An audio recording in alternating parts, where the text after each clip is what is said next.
لما تقابلك مشكلة في حياتك وتحس ان المشكلة دي اكبر منك بكتير ومفيش حلول قدامك وكل الابواب مقفولة، 3 حاجات تعملهم هيظهر لك حلول للمشكلة دي فورا.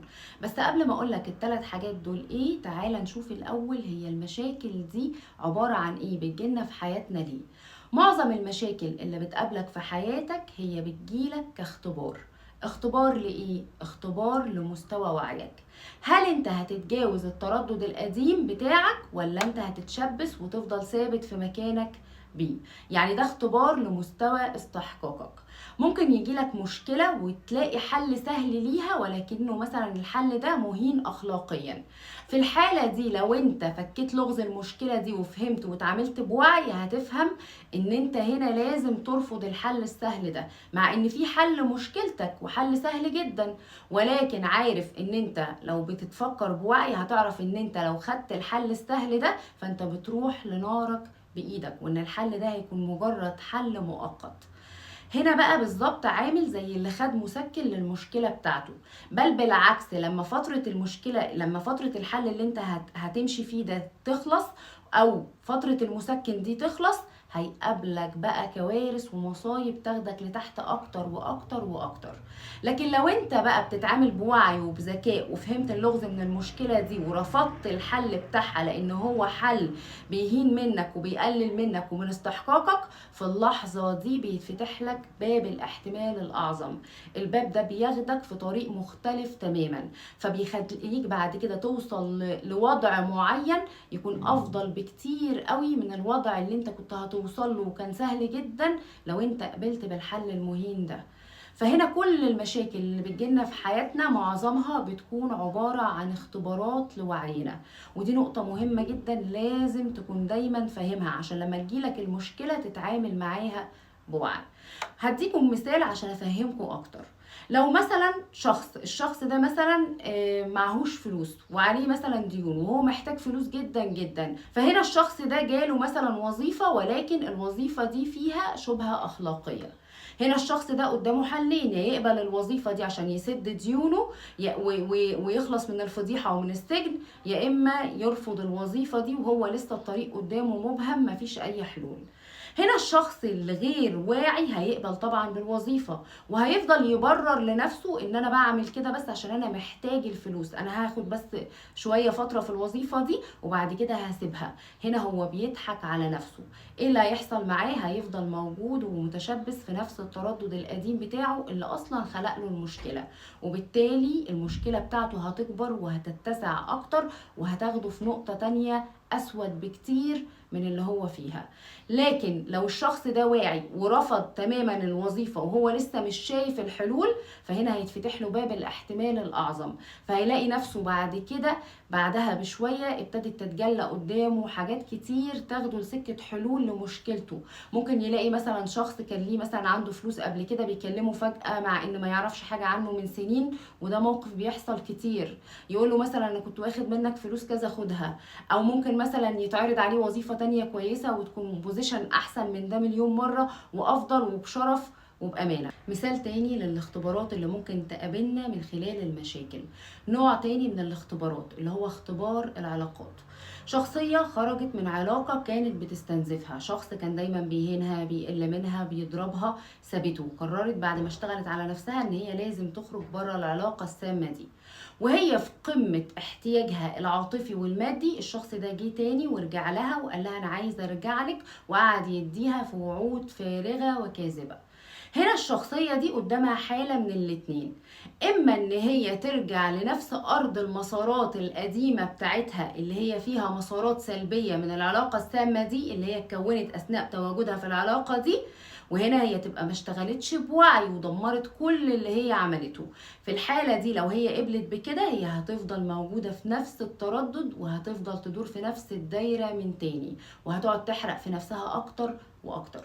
اما ان هي تقول لا، انا استحقاقي مش قليل وانا اشتغلت على نفسي وهرفع استحقاقي بان انا اقول لا. لما هي هنا بتقول لا هي بتعلنها للدنيا كلها ان انا لا استحق ان انا اتعامل المعاملة دي ولا ان انا اكون مع الشخص النرجسي ده. في الحالة دي هي رفعت قيمة استحقاقها وبالتالي بيتفتح لها مسار جديد. وهنا هي رفضت الحل السهل من قبل ما تشوف المسار الجديد في الواقع بتاعها. خد بالك من النقطة دي. احنا قلنا في الفيديو السابق ان كل احتمال جديد او كل مسار جديد بياخد معانا وقت زي البذرة كده، وبعد كده بيبتدي يتجلى في الواقع. هنا هي رفضت الحل السهل اللي كان ممكن يديها الاحتياج اللي جواها، علشان هي شغالة على نفسها بوعي وبتتعامل مع المواقف بوعي. فلما هي رفضت، هي اعلنت للكون كله ان انا استحقاقي مرتفع، وبالتالي بعد فترة ابتدى يتجلى في حياتها شخص، والشخص ده كان على نفس مستوى استحقاقها وترددها الجديد، فبقى يعاملها بتقدير واحترام وعوضها. ده الفرق ما بين الشخص اللي بيفهم المشكلة دي ان هي اختبار وبيطلع اللغز بتاع الاختبار ده واعمل ايه بوعي واتجنب ايه برضو بوعي، وبين شخص غير واعي بيتعامل مع المشكلة وخلاص، بيركز كل تركيزه على حل المشكلة دلوقتي، وان انا اوصل لحل سهل دلوقتي. الحل السهل اللي انت هتوصل له دلوقتي وهيديك احتياجك حاليا هو نفس الحل اللي هيدمرك ويجيبك ارضا. طب انا دلوقتي لما تظهر لي مشكلة واحس ان المشكلة دي اكبر مني، اعمل ايه عشان احل المشكلة دي بسرعة، او عشان تتجلى لي حلول للمشكلة دي بسرعة؟ احنا قلنا قبل كده ان احنا دايما طول اليوم بنكون شغالين 95% بدون وعي، محطوطين دايما على وضع الاوتوماتيك، 5% فقط وعي. وده بيعمل ايه في يومنا؟ بيخلينا مثلا اول ما نتعرض لمشكلة او اي حاجة بنبتدي ان احنا نشتغل من خلال وضع الاوتوماتيك، فنبتدي نفرز بقى هرمونات قلق، توتر، خوف، وكل ده بياخدنا للتركيز على المشكلة وبيزود لنا المشكلة اكتر، لان التردد هنا اللي طالع مننا هو ترددات سلبية، وبالتالي مش هتستقبل غير سلبي. يبقى الحل هنا ان انا اتعامل مع المشكلة دي بوعي. ازاي اتعامل مع المشكلة دي بوعي؟ اتعامل معاها بوعي من خلال 3 نقاط. اول نقطة فيهم نقطة المقاومة بتاعتك. انت لما تقابلك مشكلة وتفضل تقول اللي بيحصل لي ده كتير، انا ليه بيحصل لي كده، اشمعنى انا، انت هنا بتطلع ترددات رفض، وبالتالي اللي انت هتستقبله هيكون مزيد من المعاناة، مزيد من المعاناة والضغط عليك من نفس نوع الحاجة اللي انت موجود فيها دلوقتي. عشان كده الانسان مننا لما بيكون بيتعامل بغير وعي ويتعرض لمشكلة، بيلاقي كل شوية ان ضغط المشكلة عليه بيزيد، ويفضل يدور في دوامة ويقول انا بيحصل معايا كده ازاي، هو المشكلة دي حصلت لي وبعدين جابت مشكلة تانية وفضلت تكبر وتكبر. هنا ده لان انت بتقاوم. طب انا ازاي اوقف المقاومة دي؟ توقف المقاومة بعكس المقاومة. عكس المقاومة هنا هي ايه؟ التسليم، ان انت تسلم الامر لله. وهنا لما بقول التسليم، احنا كلنا بنسلم امرنا لله، بس هل انت فعلا مسلم امرك لله بوعي وبحضور وعارف لما قلت انا مسلمت امري لله انت كده بتعمل ايه فعلا ولا لا؟ تخيل معايا مثلا لو انت دخلت دلوقتي مطعم وطلبت اوردر، وقاعد مستني الاكل يجيلك، دفعت فلوس الاكل وقاعد مستني ان الاوردر يجهز عشان تاخده. لو الاوردر اتاخر عليك، هل انت هتقلق وتخاف ويطلع منك خوف وقلق، ولا انت واثق ان انا خلاص دفعت فلوس الاكل فكده كده اول ما يجهز الاكل انا هاخده واستلمه، فحتى لو الاكل اتاخر عليك انت كده كده قاعد مبسوط وعادي، ما عندكش حاجه، عايش حياتك طبيعي؟ نفس الفكره، لو انا عندي مشكله وعايزه اسلمها لله سبحانه وتعالى، يبقى انا اول ما قلت لربنا انا سلمتك امري وتوكلت عليك، خلاص ارمي الموضوع ده ورا ظهري وابتدي ان انا اركز في حياتي بشكل نورمال، بشكل طبيعي. لكن معظم الناس للاسف بتبتدي ان هي تقول انا سلمت الامر لله، ولكن برضو عايشه في نفس ترددات القلق والخوف والتوتر وهعمل ايه، ويفضل قلبها يدق. طول ما انت عايش في الترددات دي انت كده ما سلمتش امرك لله. سلمت امري لله من خلال الداخل بتاعي، من خلال قلبي، من خلال مشاعري، ان انا بعدها خلاص كان في حمل وراح عن صدري وارتحت وحاسس ان كده كده خلاص الامر انتهى تماما. دي اول نقطة لازم تعملها.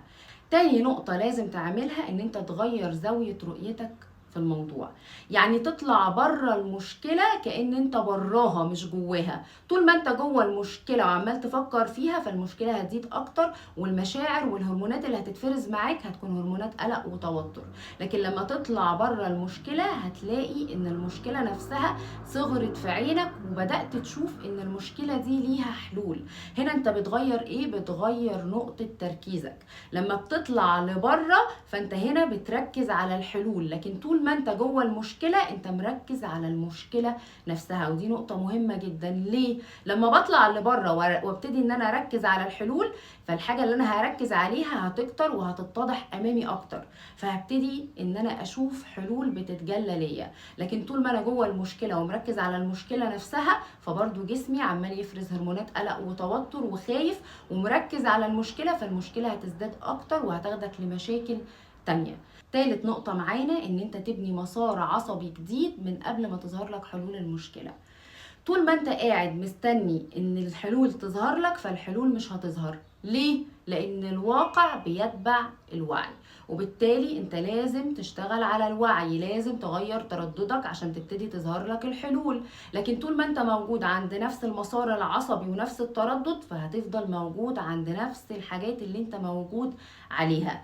فلما انت تبتدي ان انت تبني مسار عصبي جديد، تبنيه ازاي؟ ان انا اعيش في سلام، اعيش في ان انا خلاص مشكلتي اتحلت، اعيش في مشاعر كلها مشاعر ايجابيه ومشاعر مرتفعه، وابتدي اغير في عاداتي اليوميه اللي انا بعملها.